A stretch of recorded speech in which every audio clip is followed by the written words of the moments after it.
একটি মেয়ের পিরিয়ড চলছিল। সে খুব অস্বস্তিতে বাসার ঘরে বসেছিল। কি করবে কিছুই বুঝতে পারছিল না। এমন অবস্থায় তার মানসিক চাপও বেড়ে যাচ্ছিল। পরিবারের মধ্যে সে ছোট সদস্য। বাবা মা দুজনই তাকে খুব আদর করে বড় করেছেন। সে খুব শান্ত স্বভাবের মেয়ে ছিল, কিন্তু এখন মানসিকভাবে খুব অস্থির হয়ে পড়েছে। তার জীবনে এই অনুভূতি নতুন, তাই অনেক কিছুই বুঝতে পারছিল না। সে ভেতরে ভেতরে কষ্ট পাচ্ছিল এবং একা একা ভাবছিল।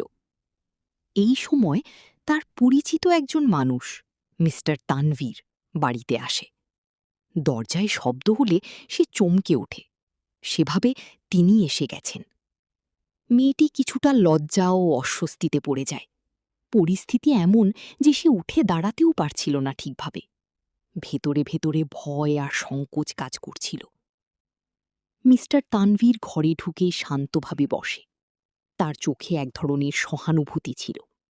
তিনি কিছু না বলে ধীরে ধীরে পরিস্থিতি বোঝার চেষ্টা করছিলেন। মেয়েটিকে শান্তভাবে বলেন, আমি জানি তুমি কষ্টে আছো, কিন্তু এটা স্বাভাবিক একটি বিষয়। ভয় পাওয়ার কিছু নেই। তারপর তিনি কিছু প্রয়োজনীয় জিনিস এগিয়ে দেন, যাতে মেয়েটি স্বস্তি পেতে পারে। পাশে রাখা টিস্যু প্যাকও দেন এবং বলেন ফ্রেশ হয়ে নিতে।